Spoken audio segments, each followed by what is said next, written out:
If you want to submit Zarya Overwatch League appearances, join my Discord, go to the hashtag Zarya OW appearances channel and type in the match. What's up guys, it's Canadian and this is the third take on introducing you to this to another Zarya analysis. This one is going to be Spree on the Zarya Outlaws versus the London Spitfire. The match was played on February 22nd, and we're going to be looking at Spree, who is known for this hero, so I'm very excited to watch him play. He's kind of more known for an aggressive, very high charge Zarya style. Chachbeer, thank you for the sub, and welcome back to the Auto Buddies. So let's see if his Spree style really translates into the these competitive matches at the top level of Overwatch. This should be a really good match. 5-month resub, dude. Oh my God. He says sub bomb on your intro. You got me. You got me real good. If anyone else wants to sub bomb my intros, go for it. Do it. I like this trend. A lot of good angles, so it's time to see some new heroes, and Houston's going to give us. Okay, so first off, the first thing I'm noticing is look at the team comps from the two teams, right? You've got your they only have one defensive ultimate from Hangupin. They only have the Transcendence. We got the 3 bits from Kaden, third time's the charm. Thank you. So we've got the Transcendence from Hangupin, which is really the only major defensive ultimate to stop a Graviton. So if the Outlaws can manage their cooldowns correctly, right, they can get these two together, as well as Biotic Grenade, they can just completely wipe Spitfire anytime they have this combo available. And, you know, with Scatter, Arrow, as well as headshots with Hanzo, he should be getting Dragon relatively quickly. And assuming Spree plays his, you know, standard level of play, which is a very high charge, just absolutely melting the enemy team, I kind of expect that they're going to have ultimates, you know, pretty much at the same time. So it's really up to Raucus to try and find those Biotic Grenades inside the Transcendence if they do end up comboing those ultimates. So at the same time, when you look at the London Spitfire lineup, this is already huge for Spree, right? He's got a shield that moves, he can stand behind, and he can just absolutely melt both Gesture and Fury, right? Fury, I imagine, is going to have a very bad time here. And the other thing is, Spitfire have a Junkrat, which, if, you know, Spree plays smart, his regular level play, he should be pretty moderately charged a lot of the time. So, I mean, on paper, if Outlaws play this well, I'm really thinking they're going to just absolutely roll the Spitfire. Yeah, you can see the snipers get into it, and it looks like Lynx, or at least he's sticking on it. Oh, he already used a bubble? Oh, alright, he already caught energy right at the start because Prophet was spamming the door, so already, and by the way, this is a good time, this is one of the few times it's really good to use your projected barrier first. The reason you do that here is because it has the lower cooldown between Zarya's 2 barriers, and by the time you walk up to the choke, it should pretty much be back, so you won't be punished for it. So that's why it's better to use projected barrier here. If there was even more bombs, you could use both barriers and already be at 80, but I think Prophet hadn't shot enough grenades. Yeah, you can see the snipers get into it, and it looks like Lynx, or at least he's sticking on it for now. Yeah, he is going to stick on it, so we'll see if he gets anything out of this. Hanzo. Ooh, I'm actually surprised he got energy from this one. Lynx, or at least he's sticking on it for now. Yeah, he is going to stick on it. Because look, I don't see any grenades on the screen for Spree. Maybe I just can't see them. Maybe they were bouncing on the ground. I think they were. Since they're blue, it's kind of hard to tell, but I think he did see the 2 grenades from Junkrat. So again, another easy 30-40 charge. So right, so at this moment in time, if you're the Outlaws and you're Spree, right, and you're the Zarya, you're like, you know, you go and you're like, oh, hey, let me get a rotation of bubbles and to get my energy up, we'll wait for my cooldowns and then we'll go in, right? And that's pretty much what's happening, right? He got all the energy from each bubble. They're going to go in. Spree is going to go in with both shields, like 50 charge, and he's just going to smash. It's all about the patience, the waiting game to play around your Zarya's cooldowns, you know, in this very high-level team setting. Well, it can be deadly. He will get up there eventually. Right, see how they're not going in? They're just like playing right here. Well, while they're waiting for Spree's cooldowns, you know, Lynx is trying to get shots off. So really, like, this composition is very strong on King's Row, right? Zarya, Reinhardt, Sniper, because you can play back, wait for your Zarya's cooldowns, and in the meantime, your Sniper is just trying to get picks. But yeah, keep an eye on the Lynxer and see if he can find any of those shots to start things off here. Scatter Arrow goes through, a little bit of damage done. All right, they just walked onto the point. On the defense here, just hoping for somebody to come back really trying to see Spree over here. Just barely misses that shot. Well, it works so well. All right, there comes one bubble. But yeah, it's really hard to say anything about that because I can't see what's fighting Spree, etc. 38% ult charge, and I haven't even seen the tanks appear. So he's doing a ton of damage already just attacking what I think is squishies. More importantly, you have to worry about Yeah, you're not getting out of that, bombs in Birdering. there.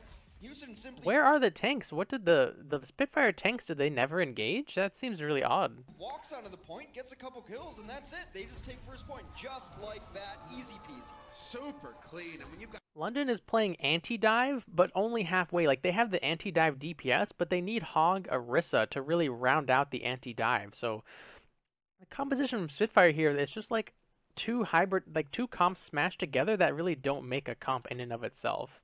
Because Gesture and Fury can't do anything, right? If they go in, there's, your Mercy can't follow, your Zen only does so much healing, and then if they stand behind Ryan Shield, Prophet's not going to get anything done, McCree's going to anything. So this is a really strange comp from the Spitfire. Spree all charged up on energy like that, he just turns They should have expected the Zarya with the Spree substitution. I agree.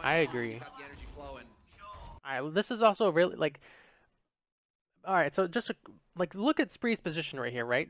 He is super far ahead of his team, but he's doing really well playing this specific corner, and he knows where the enemy team is. He's got all his cooldowns. I don't think he's alone. I'm thinking there's at least 1 or 2 allies behind him to kind of allow him to play so far forward and really keep his charge up, right? If he was alone, you would kind of expect, if all 4 of them, they finally fixed their team comp, you would expect these 4 to just run in and kill Spree if he was by himself. So, like, watching Zarya's play in these really high level games is amazing, because they play in such a way to really enable Zarya. Like, look, he has both healers with him, right? That's how confident they are in Spree playing this far forward. They're like, hey, we believe in your ability on Zarya. We want you to keep your charge up. Get that Graviton. We will put both healers up with you. Play as the payload is going to start making its slow progress out. They're working towards he has the highest ult charge of the match at the moment. Yeah, and I don't even think he attacked. He must have attacked tanks, and I missed it. But yeah, he's, like I said, like, this D.Va is going to get absolutely wrecked. Like, on paper, Dive traditionally does beat Death Ball, but once Junkrat got buffed and he's a lot stronger, he's now very strong versus, because they're clumping up, right? If they all dive in and clump up like attack Lucio, Junkrat will just do tons of damage to everyone. Clapping Cheeks, thanks for follow, man. Welcome to the stream. Transcend through that if you're the other So team. I mean, they really need to go all in. Oh my goodness, Leprochan, how's it going, dude? Coming in with a 30 viewer host, dude. Thank you so much, man. I appreciate it. Welcome, Leprochan viewers. You guys have caught me at the beginning of an OWL Zarya analysis where we are looking at Spree, one of the OG Zarya players, right? One of the first guys to really make a name for himself on the hero. So, welcome, guys. Let's get some hearts in the chat for Leprochan, dude. Thank you so much. For the host, man. I really, really, really appreciate it. I hope you reached all your goals at the end of Season 8, man. I saw you got a lot of the GM accounts, so congratulations, dude. That's awesome. Unless you get hit Alright, by so as I was saying, right, if they dive in and they really funnel a lot of their damage onto, let's say, Ana, Spree's Zarya Bubble, Zarya Bubble, not just Spree, but Zarya Bubble as a whole, it only blocks 200 damage, which is why traditionally Zarya is weak versus dive, right? When you look at this lineup, a lot of the damage is not in bursts, it's over time, Winston's kind of over time. Genji's damage is pretty slow until you count his dash melee combo. Really, Tracer up close and D.Va up close are going to be doing the most quote-unquote burst damage, which is where as Zarya you would get the most energy, or micro missiles. But if you're Spitfires right now, you can just play this poke game. Once you see Spree, who is known to have a very trigger happy barrier style, he'll barrier himself or Muma for energy. Once you see those barriers are down, you could then jump onto the Ana, wherever I don't think that's her, but wherever the Ana is, and really kill her very quickly and try and snowball a fight victory off of that. Grenade from rockets. 4 out of 6, GM, can't complain. Yeah, man, that's awesome, dude. So you hit all 3 of those pieces, it is a guaranteed wipe. It's brutal how much damage can go out there. So, I mean, Jake, alright, you can see him just doing his thing, keeping his... They must be waiting for, the perfect window. Alright, so here we go. We've got the dive in from two of the divers onto Raucus. So let's see. His sidelines open here. He just wants to stay alive and plink these nades. Ooh, alright, alright. Like this, exactly. just making it a bit more difficult here for London. Spitfire to commit to. All right, so the allied bubble from Spree is down. And in the meantime, you've still got Boomer going to. Man, they just can't get anything done. This is insane. Spree is the first player in the match with an ultimate. I mean, we had these two hero swapped from this side, so if you ignore those two, but no one else has swapped. So he's even beating the Jake on the Junkrat, which is very fast. That's a super fast grab. It's been, I don't know, maybe probably like 70, 80 seconds. That's pretty fast. The town, Spree once again, nearly fully charged up on energy. Also, the other thing that makes dive traditionally Ravage, thank you for the host, man. Welcome to the stream, Ravagers. The other thing that makes Zarya kind of weak versus dive is the high mobility of the DPS, like Genji, like Tracer. But once you put like a mechanical aiming god onto Zarya, that kind of nullifies that disadvantage. Like, I know myself, when Genjis are jumping around, flying around, it's very difficult for me to really consistently track them with Zarya's laser, which kind of makes them makes Zarya weaker versus Genji,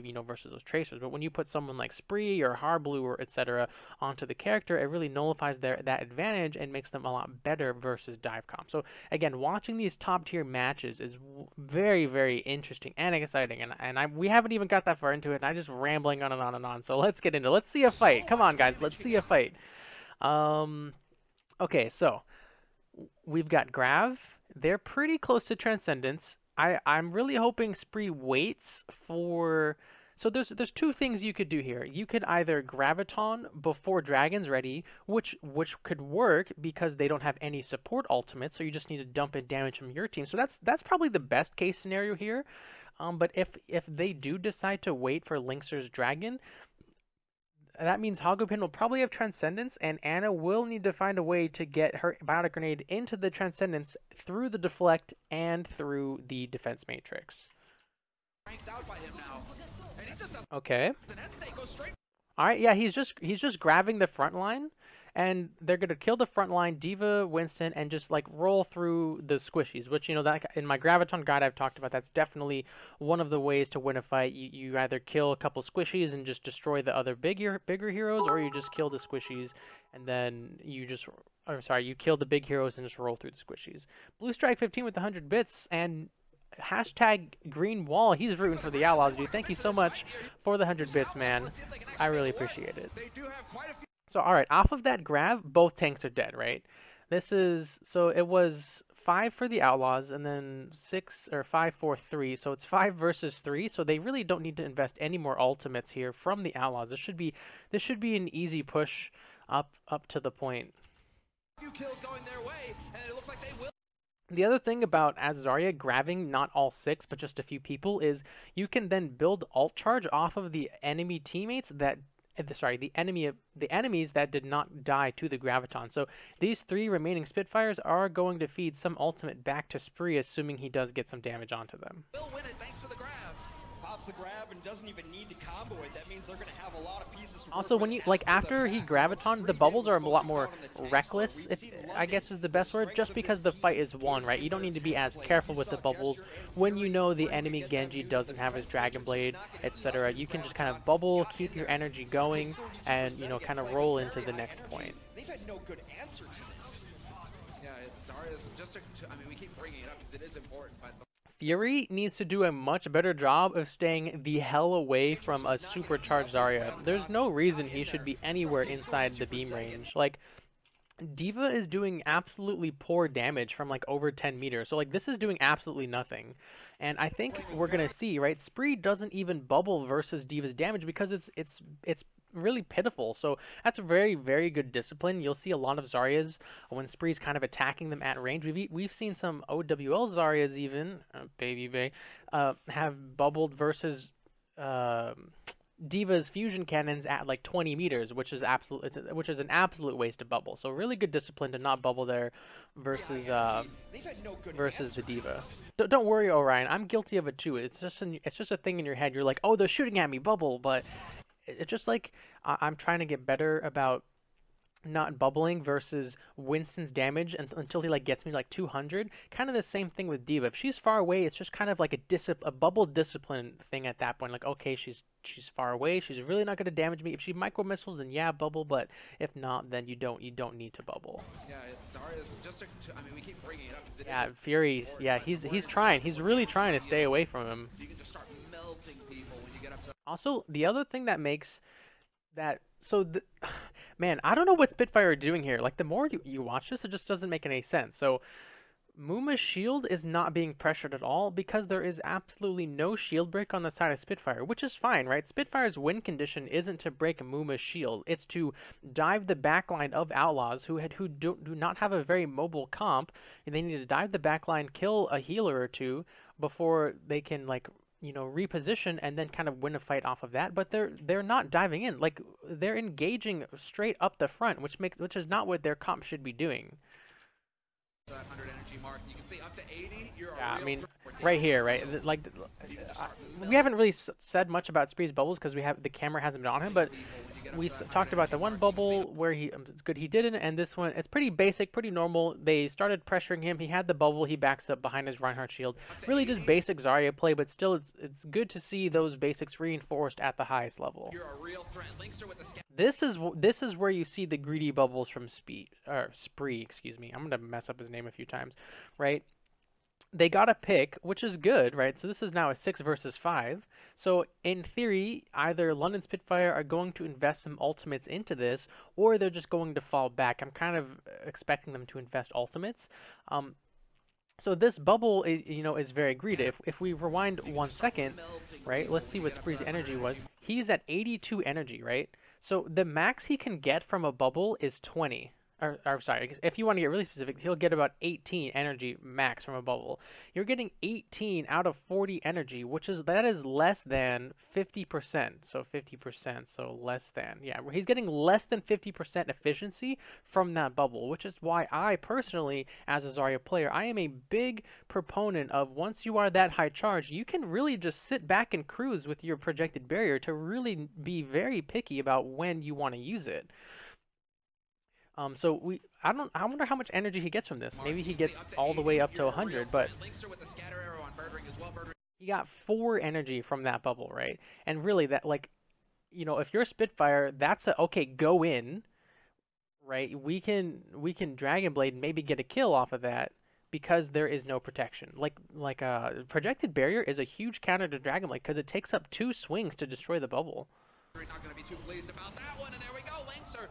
Oh man! All right, so 6-4. So you expect them to just disengage now? With a little bit of help there from Spree.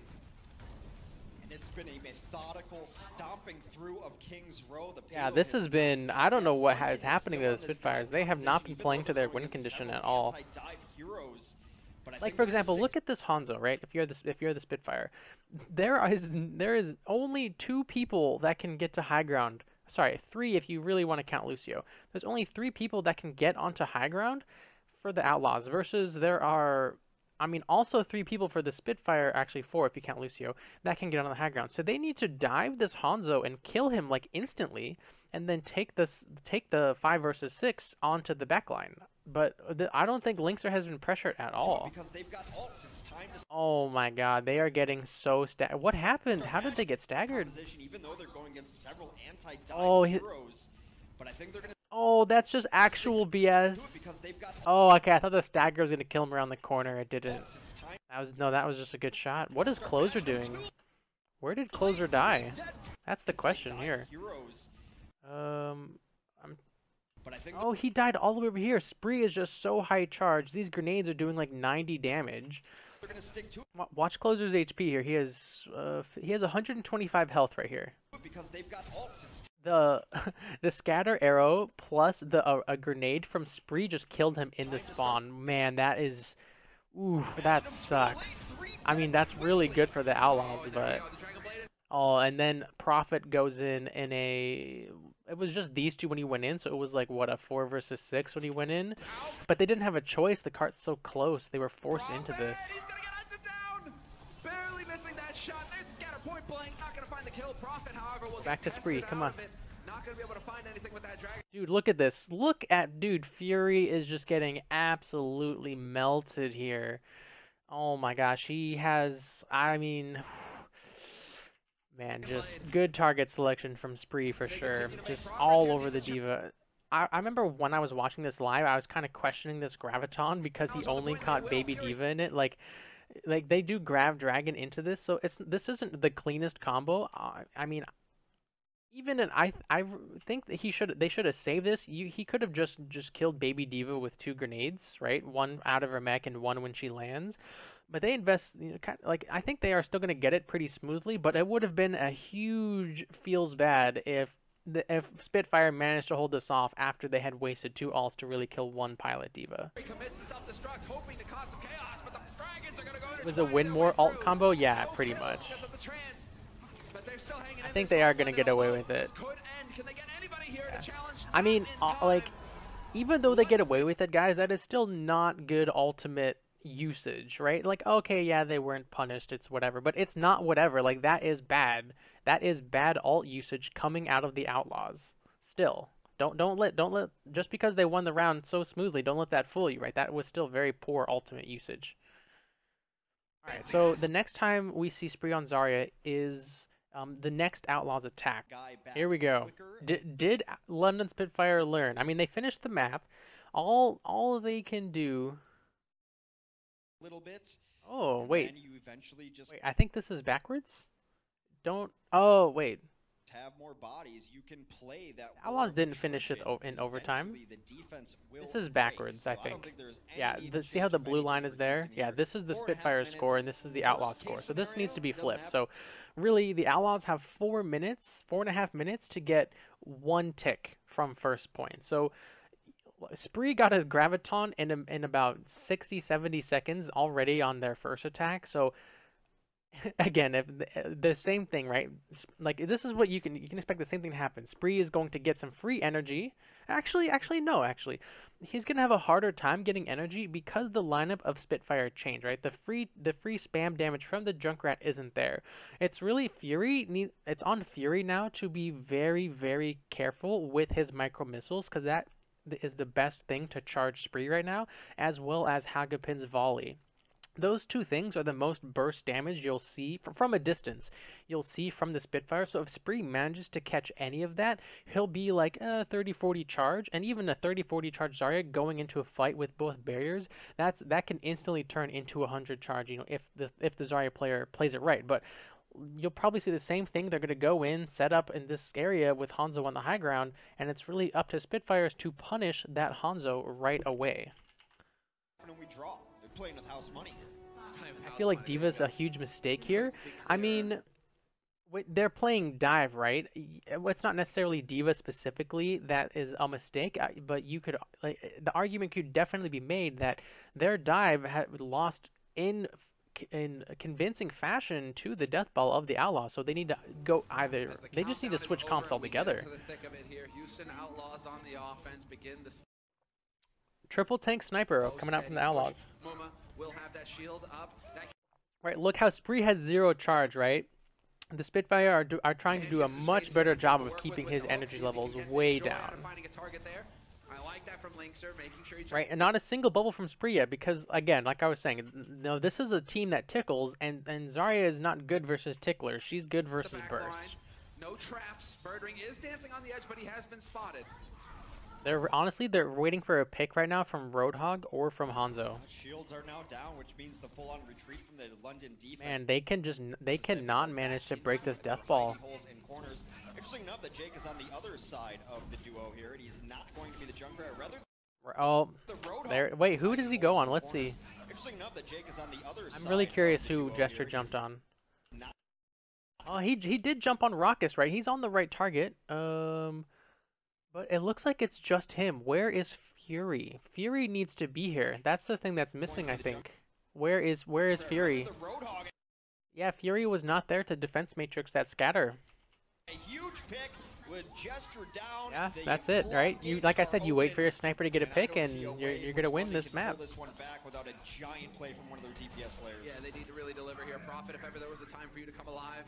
It is Yeah, now. this He's gonna is... dance it back there, getting healed Yep, up, and here it's he goes. over. Well, hooked Oh, right into Pineapple Oblivion. Rocket, thanks for the follow, man. Gonna Welcome be to the stream, dancing dude. I'm glad you're on joining the this stream, point, man. trying to keep it in this one tick He's coming around the necessary here for corner. Houston Outlaws. Yeah, Not but you left can't to be just around keep the it tight. corner with your Getting Winston. You close gotta to be getting with the your kills. Winston, right? It feels like it's just a That matter of slight time here positional for difference. Houston Right? The Outlaws. defense matrix Gets can't the go job through done. corners, through Rocket walls. goes for the blade. Gonna have to leave That the was one, a gets super obliterated. fast Boom. nano boost from Surely Rocket this is and a super fast sound barrier. Yes, Houston Outlaws will collect their Ooh, win and go up 2-1. they just rolled the Spitfire there. All right, so that was actually a pretty quick analysis for Spree. So we're gonna do another Spree analysis back to back here. Thanks for sticking around till the end of the video. Check out these two other videos on the left hand side and be sure to subscribe by clicking that button on the right. If you like all of this stuff, you can follow me on Twitch, Twitter, Discord, and of course YouTube. All the links will be in the description below. Again, thanks so much for watching, guys, and have a good one.